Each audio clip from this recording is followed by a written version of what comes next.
how's it going? So today is a very exciting video. We are going to be talking about one of my all-time favorite authors, which if you've been watching my channel for any amount of time, you know is the lovely Sarah J. Maas. And this week she had a new release. It is the novella of her series, A Court of Thorns and Roses. And so today we are having a book talk about A Court of Frost and Starlight by Sarah J. Maas. So to kick off this little book talk, I wanted to share something very exciting about my copy of A Court of Frost and Starlight with you guys. So I got my book from Good Choice Reading. I am not being paid by them even a little bit. I spent all my own money on this, but it was a fantastic offer. I couldn't pass it up, so I went ahead, I spent the money, and my copy is signed and it has my name on it. Means absolutely nothing in reality because SJM still has no idea who I am, but she wrote my name, so we're basically best friends now. So this book is, as I said, the novella to the series. Everything in this book takes place after the third book, which is A Court of Wings and Ruin. So if you have not read that trilogy, do not pick up this book because you will have no idea what is going on and you will have massive spoilers for the original trilogy. Makes no sense to read book 3.5 before you read books 1, 2, and 3. Since there isn't much to say without actually getting into the details of this story, if you have not read it, now is when I tell you it's time to go because spoilers are coming. So if you have not read this, click pause, go read, come back, and I will see you later. So for those who are left, A Court of Frost and Starlight. I love in this story that we had so many different perspectives and we finally got to see the details behind Cassian and Moore since we never got them before. We do have Rhysand Moore in this book, however we did occasionally have him in the previous books. Clearly not enough to make that much of a difference or to really have an impact of him internally, but this story definitely gave us more of a sense of who he is. The one thing I wish this book had was Azriel, Lucian. I wish we had one of those more obscure, not that Azriel's really obscure, but one of those other characters who totally was not expected. Cassian and Moore, I didn't know their perspectives were in this story until I started reading it. However, I feel like there was more that could have been contributed to the story through a different character than other than just those two. While I like the multiple points of view, I do believe the original trilogy would not have been as impactful if it would have been multiple points of view other than the couple times that we got Rhysand thrown in. The story is all about Feyre's journey and her journey of healing. Those stories would not have been the same if we had more points of view than just Feyre. So when I first started reading this book, I knew there was so much expectations going into it. I knew from the start that this was a novella and that it was going to be a shorter book compared to the rest. However, it is cracking me up how many people online are commenting on how small the book is, how short it is, how tiny. Like, I don't know how you guys missed that it's a novella. SJM was in Bloomsbury were very, very clear. It's a novella. It's not a full-blown story. I digress on that one though. Feyre in this story I think is very true to the fact of healing after trauma, and she had a lot of her trauma healed by Rhys, and he definitely helped push her to new places into new types of healing. But this, I feel like, is more of her doing it for herself. It's not so much Rhys finally pushing her and telling her, do this to help yourself, do this to help yourself. This story is more of her finding her healing through art and through painting specifically. And she had that in the other books, but this one is very much so her looking outside of herself and going, how do I help even more people with this thing that is so precious to me? Which is something I feel like all of us as booktubers, as creators, is something that we can really like connect with because it's exactly what we do. We talk about these things that we love and we go through the struggles and pains of being a reader together and we find a community to actually do this with. Every single one of SJM's books, specifically the A Court of Thorns and Roses series, is all about healing. It's about the trauma, it's about the healing. And I know from the multiple reviews and things I have seen so far about this story is how many people can't stand Nesta. I get it. I understand that Nesta in these stories is so bitchy. And I get it. I totally, completely get it. Nesta is so bitchy, but she's also healing, and she's healing in a different way from Feyre. Since we had 3 books showing us how Feyre got hurt, the trauma she went through, and how she healed and how she dealt with things.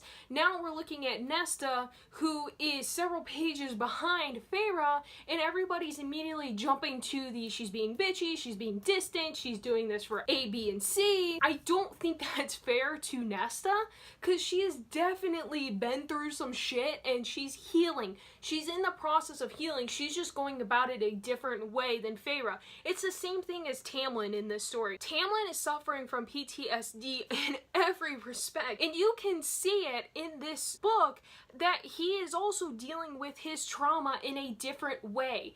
Feyre went through her trauma and got through it with Rhys being there to help push her and help get her to smile and laugh and enjoy life again.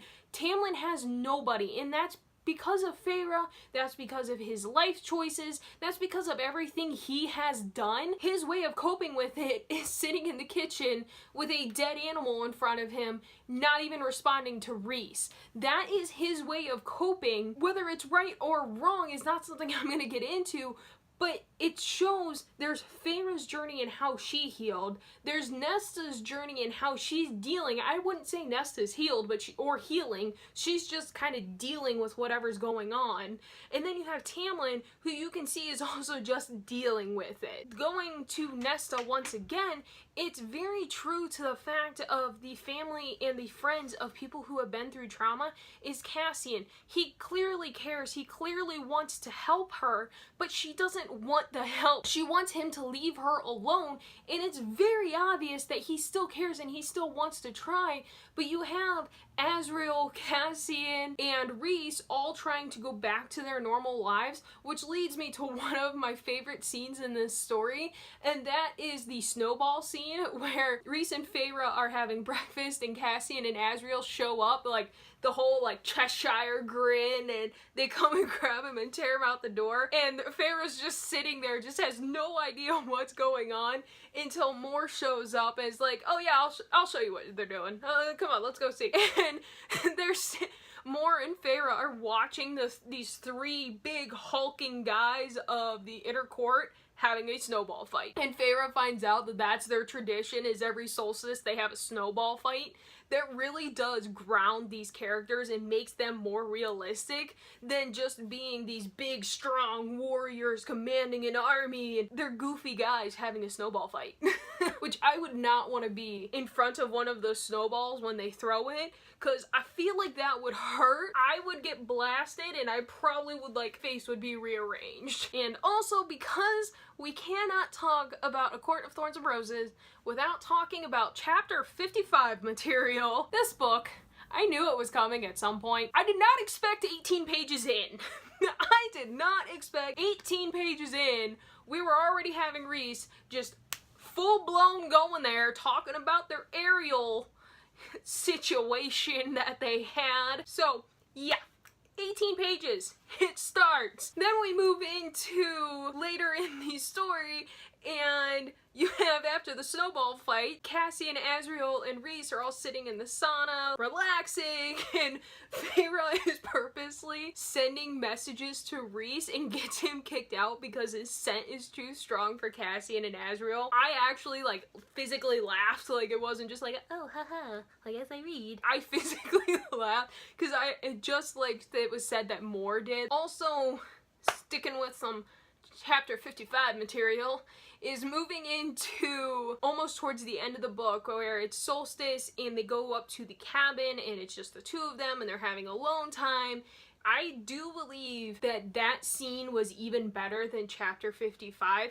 in some ways, chapter 55 was definitely more emotional and more connective of them. However, this one was definitely more of a chance to see these two people who have grown close to each other. This one was more about the connectivity of being close, whereas 55 was more about finally having somebody who understands you. Lastly is actual solstice. I loved all this build up to solstice and the extravagance that is exchanging presents, and also the fact that it is also explained multiple times, like how the other courts celebrate the different solstices, and how in the night court it's a very special event because it's the longest night of the year. It's Feyre's birthday. I love how everything about this book was a build up to that. I do think it was a little over marketed as a book about winter solstice and them and all that, because that was more of a setting than it was actually what the story was about.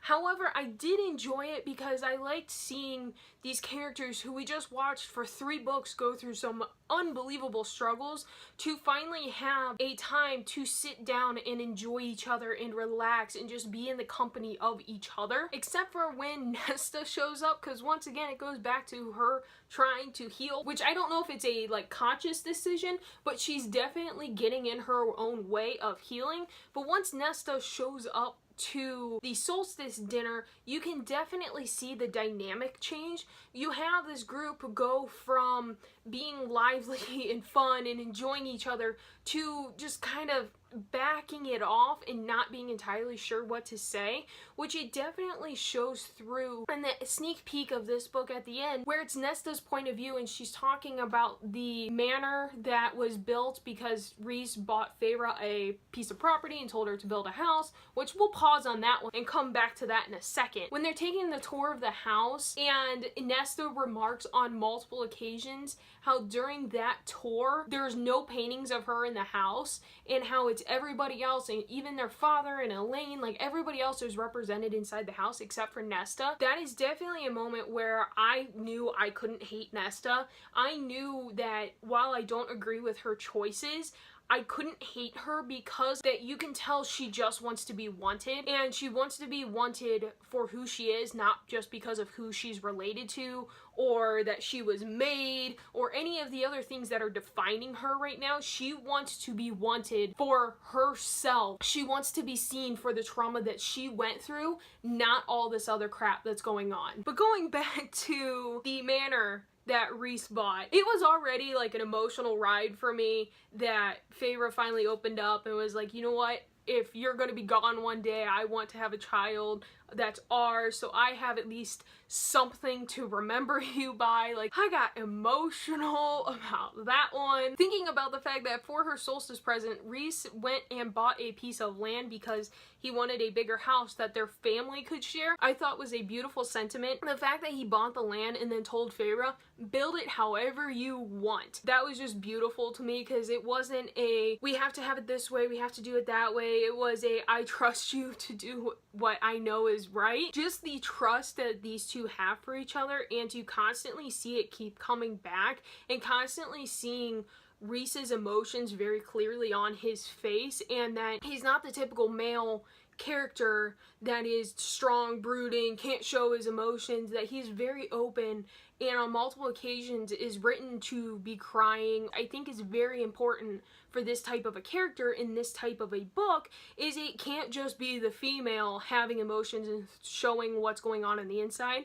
Having the male do that as well really does personify these people to the audience, which is us, the readers. So those are my thoughts on A Court of Frost and Starlight. I hope you guys enjoyed. Please let me know what you guys thought about this book down below. I'm eager to talk about all the things that are SJM down below. More specifically, what did you guys think of Nesta? I am very interested in this argument, in this debate that is going on with her, so please let me know down below, and I'd love to talk to you guys about it. I post videos every Monday, Wednesday, Friday, and as always, make sure you like, make sure you subscribe, and I will see you next time.